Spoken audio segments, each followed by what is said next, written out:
40 দিন মাছের পেটে ছিলেন, এটা প্রায় সবাই জানেন। কিন্তু কেন কিভাবে তিনি মাছের পেটে গেলেন, এর আগে ও পরে কি হয়েছিল, এ থেকে আমরা কি শিক্ষা পাই, ইত্যাদি অনেকেই জানি না। তাই আমার এবং অন্যদের উপকারের জন্য আমাদের আজকের এই ভিডিওটি। ইউনুস আলাইহিস সালাম বা জোনা ছিলেন আজকের ইরাক অঞ্চলে প্রেরিত একজন নবী।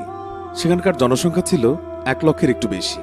তিনি তাদের কাছে সৃষ্টিকর্তার একত্ববাদের এবং এক সৃষ্টিকর্তার উপাসনা করার আহ্বান জানাতেন, কিন্তু তারা শুনত না। অন্যান্য বেশিরভাগ নবীর মতোই প্রথমে তার মানুষের কাছে তার বার্তা প্রত্যাখ্যাত হয়। তিনি মনে প্রাণে চাইতেন মানুষ এই বার্তা গ্রহণ করুক। তাই এক পর্যায়ে তিনি বিরক্ত হয়ে ভাবলেন, এরা গ্রহণ না করলে আমি অন্য কোনো জাতির কাছে যাই, যারা হয়তো আমার কথা শুনবে। যেই ভাবা সেই কাজ। তিনি উপকূলে গিয়ে পেলেন এক মালবোঝাই জাহাজ, যাত্রার জন্য প্রস্তুত। তিনি সেই জাহাজে চেপে বসলেন। মাঝ সমুদ্রে পৌঁছে তারা মুখোমুখি হলেন বিশাল এক ঝড়ের। ঝড়ের আঘাতে এক পর্যায়ে জাহাজ ডুবতে শুরু করল। খালাসিরা সিদ্ধান্ত নিল ওজন কমাতে